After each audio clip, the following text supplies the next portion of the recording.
Here's something to think about. There's a steady amount of men who have probably gone to AI generated corn. That is fucking brutal, right? So feel better about yourself? Ready to start the video? Alright.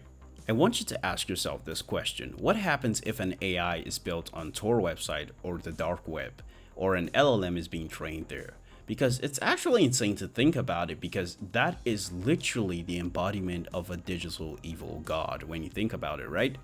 And that's what happened in 2023 when a group of researchers in South Korea, and I think they go by S2W, South Korea Cybersecurity Company or something like that, they created this model called the DarkBERT, and its main goal was to see how cybercrime communities would actually work with an AI, and it was successful. But what comes after is what we're gonna talk about, because there were a lot of copycats. And we're talking about the first one, which is WormGPT. And it was similar to DarkBERT, but it was marketed as something with way more less restrictions and faster accessibility. And I think that is actually dangerous. We're talking about something anybody could use. And I want to clear something, because a lot of people kind of think that the dark web is very niche, which is true, because only the most vile or the most curious people actually go to a place like that. And it's really interesting, because a huge chunk of the dark web are probably not running business.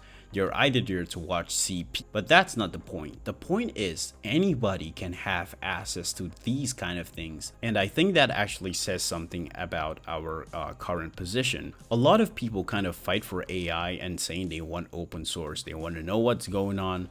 But these kind of things makes me think maybe AI should really be closed.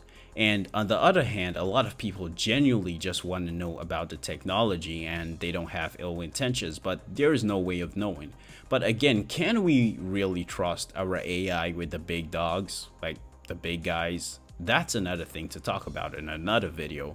But the issue is that giving AI to the average person, especially a powerful one and unrestricted one, it's fucking dangerous. So I think there's a truth to this, and yeah, there's a and this would be true because not long after we had another one called FraudGPT. The same thing, same audience, and obviously it spread more on the dark web. A lot of people now had twice the access time. If you can't get here, you can get there, right? So it was actually kind of crazy when you think about it, right? So overall, what does this say about criminals? Well, they get an AI assistant.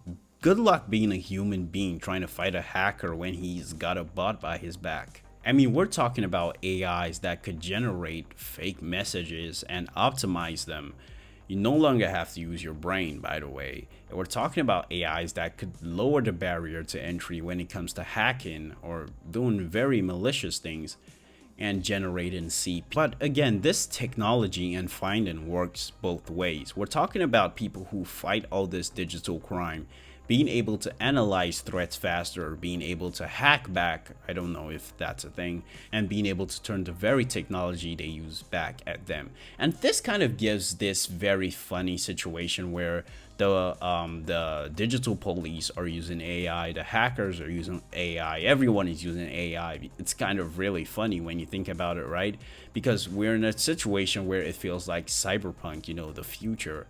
And I'm all for it. Like, hot take, I'm all for it. Like, just do your thing. This kind of gives the vibe where a lot of people want the zombie apocalypse, but yeah, they don't want to be zombies. So yeah, I want to see how this will play out, AI versus AI fighting, and maybe we're gonna get AI power scalers very soon. But let's not actually skip the whole point of all of this. It's not about the AI, it's more about the fucking humans. We're talking about the big dogs, and even as little as the beggars on the street.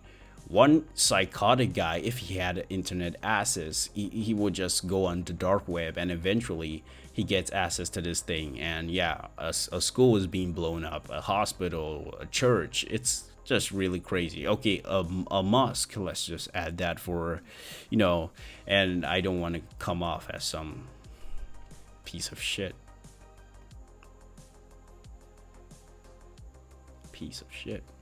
And I know, seeing this, a lot of people will probably say, fuck AI, we don't want it.